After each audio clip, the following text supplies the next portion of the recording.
7 Coronation Street spoilers. Drama unfolds as Debbie Webster finds herself at the center of a surprise marriage proposal, while concerns grow over potential dementia tests. Meanwhile, Carl Webster makes his arrival, shaking up the cobbles. Elsewhere, Dee-Dee steps up to take decisive action.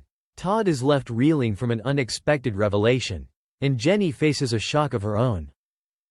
Tyrone Dobbs attempts to mend fences with Kevin Webster, but Kevin remains unwilling to make peace.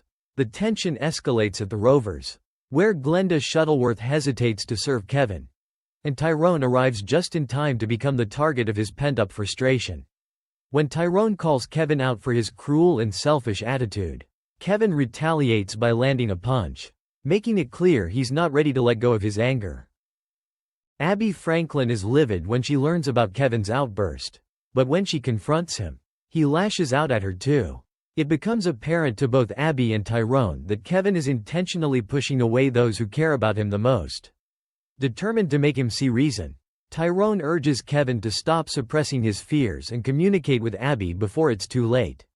Kevin takes the advice to heart but struggles to bridge the growing distance between him and Jack. Later, at the Rovers, Kevin joins Tyrone, Tim Metcalf, Ronnie Bailey, George Shuttleworth, and Eileen Grimshaw for a darts tournament. In a moment of reflection, he finally offers Tyrone an apology. Meanwhile, as Tyrone returns home, he's surprised to find that his young son, Doran Pop, has arrived for a visit. Kevin, making amends in his own way, gifts Jack go-karting tickets and presents Abby with flowers, hoping to repair their fractured relationships. Just as it seems things are settling down, a new face appears, promising fresh turmoil. Abby's day takes an unexpected turn when she finds herself in a tense parking lot encounter at Freshco. As she attempts to purchase anti-sickness tablets for Kevin, a charming yet infuriating man named Carl swoops in to steal her parking space, causing her to accidentally scrape her car. Overcome with emotion, Abby blurts out that her husband has cancer before throwing a punch, leaving Carl stunned. However, once she cools down, she apologizes, and Carl seems unbothered by the altercation. Back home, Abby recounts the parking lot incident to her family, carefully omitting any mention of the spark she felt with Carl. But things take a shocking turn when she later spots Carl chatting with Debbie and Kevin at the pub. Her heart sinks as she realizes that Carl is none other than Kevin's brother. As Kevin shares Abby's version of events, the question lingers: will Carl reveal that he was the man Abby confronted? Or will he keep their heated encounter a secret?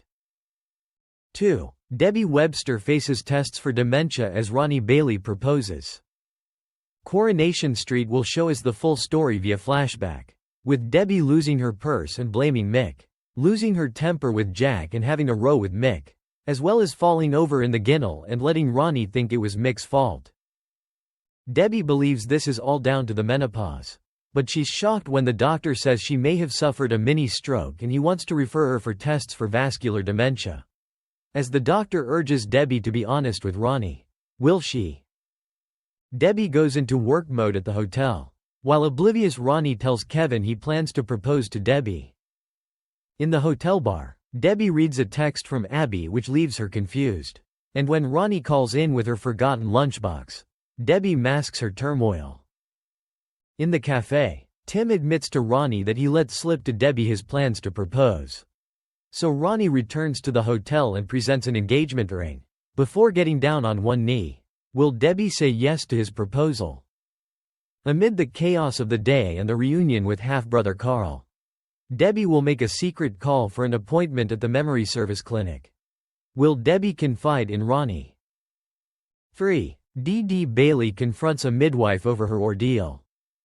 She's determined that nobody else should suffer the way she did, and when the midwife calls round, Dee-Dee makes her feelings on the situation clear. How will the midwife respond to her complaint? Meanwhile, Dee-Dee's exhausted dad Ed calls at the hotel to fix a leaky pipe, leaving baby Layla with Debbie. But as the week wears on, Ed admits he's out of his comfort zone and that Layla deserves better. Where do the family go from here? And will Dee-Dee's voice be heard? 4. Todd Grimshaw makes shock discovery about Theo Silverton. Todd is stunned by what he discovers, and he confides in Billy Mayhew, who advises Todd to steer well clear.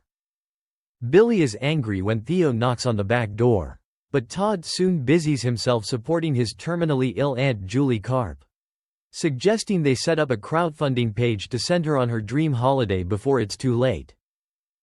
But later, Theo begs an affronted Todd not to cause a scene at his mother-in-law's funeral. It seems Theo is secretly a married man while Todd exposes his lover's cheating. 5. Jenny Connor gets game-changing news about the Rovers. Jenny is shocked, but she begs Carla to give her first refusal on buying the pub. Daisy Midgley watches their exchange with intrigue. Also, Jenny gets a bottle of champagne from Dominic's own vineyard. A sly Christina Boyd is thrilled to witness this, with her and Daisy's catfishing plan against Jenny stepping up a gear. Will the revenge scheme have the desired effect? 6. Tim Metcalf pitches fostering plans to Sally Metcalf. Tim and Sally discuss fostering, but when Hope Dobbs hears the couple say they wouldn't want to look after a child like Hope, she plots revenge. With Hope and Ruby Dobbs packed off to the cinema so grandmother Cassie Plummer can spend the afternoon with Steve McDonald, Hope and Ruby throw water balloons at Tim and Sally in the garden. A furious Sally sees the girls filming the prank, but when Hope and Ruby find Cassie in a state of undress with Steve, Hope offers a deal that if Cassie keeps quiet about her wrongdoing, she'll do the same about what Cassie's been up to. Will Cassie agree? Meanwhile, Sally has reservations about fostering, but Tim secretly books himself in for a fostering information session. Will Tim and Sally end up on the same page? 7. Kid Green flirts with Sarah Platt. This pair have crossed paths before, with Kit covering up Sarah's decision to plant evidence on sex abuser Nathan Curtis before showing that he was a truly corrupt cop. Kit also had a fling with Sarah's sister-in-law Shona Platt. So how would David feel if Sister Sarah started dating Kit? Thanks for watching and stay tuned for more movie spoilers next week. Goodbye and see you again.